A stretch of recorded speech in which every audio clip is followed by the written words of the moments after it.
Un asunto importante dentro de lo que era la vida de personas como Cristina Brunetti y Gayoso de los Cobos y Fermín Lasala y Collado era la cuestión del matrimonio, cómo se llegaba al matrimonio. Era un asunto delicado, sobre todo en los sectores más elevados de aquella sociedad.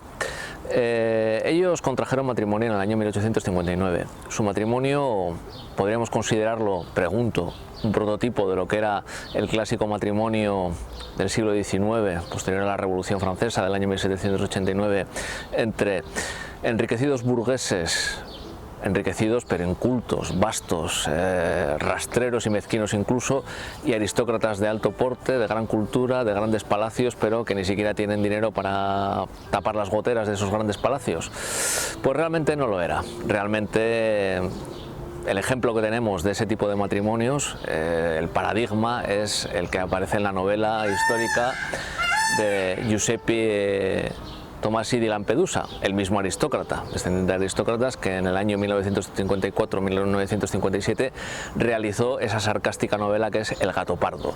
En El gato pardo, que posteriormente sería llevada por Luchino Visconti al cine en el año 1963, vemos cómo el arruinado príncipe de Salina, que es un personaje histórico, en la película interpretado por Burt Lancaster, tiene que casar a su sobrino y heredero, Tancredi, interpretado por Alain Delon en esa película de Visconti, con Angélica Segara, que está interpretada a su vez en la película por Claudia Cardinale. Bien, el personaje de Angélica Segara, tal y como es reflejado en la novela del gato pardo, es una chica bellísima, pero bastante bruta, por así decirlo. Es el prototipo de burguesa. Su padre, el señor Sedara, es el típico burgués enriquecido que no sabe ni siquiera cómo vestirse para ir a recibir pues el beneplácito del príncipe de Salina, que aparece en la novela El gato pardo. Ese es el prototipo de matrimonio entre burgueses enriquecidos, pero completamente vastos, completamente sin pulir, y una aristocracia que tiene muchos títulos, tiene mucho poder, tiene mucha prestancia, mucha elegancia, muchos cuadros en sus pinacotecas y en sus galerías de arte, pero muy poco dinero. No es, como digo, el caso de Cristina Brunetti, Gayoso de los Cobos y Fermín Lasala y Collado. Fermín Lasala y Collado procede de la pequeña hidalguía vasco-cántabra por parte de padre, de Fermín Lasala y Urbieta, y por parte de madre, Rita Collado. Burguesía mezclada con la pequeña hidalguía norteña que se dedica a los negocios, al comercio.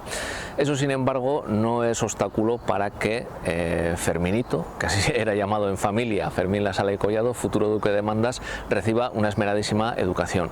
Primero en Bayona, en la institución Sen León, y posteriormente en las universidades madrileñas, donde obtendrá un título de jurisprudencia y un título equivalente al de historia actualmente.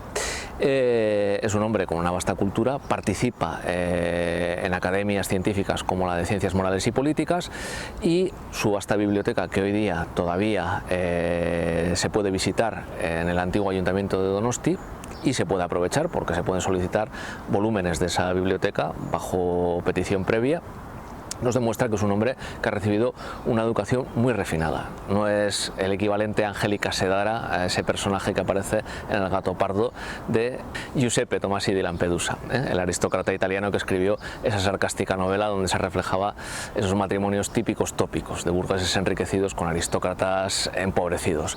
Cristina Brunetti y Gayoso de los Cobos tampoco es una aristócrata empobrecida y mucho menos una mujer carente de cultura. Participará en la fundación, por ejemplo, de grandes instituciones científicas en España como la Real Sociedad de Historia Natural. Tanto uno como otro, como podéis ver, son personajes cultos y ricos al mismo tiempo. Es decir, lejos del tópico reflejado por Giuseppe Tomasi di Lampedusa en El gato pardo.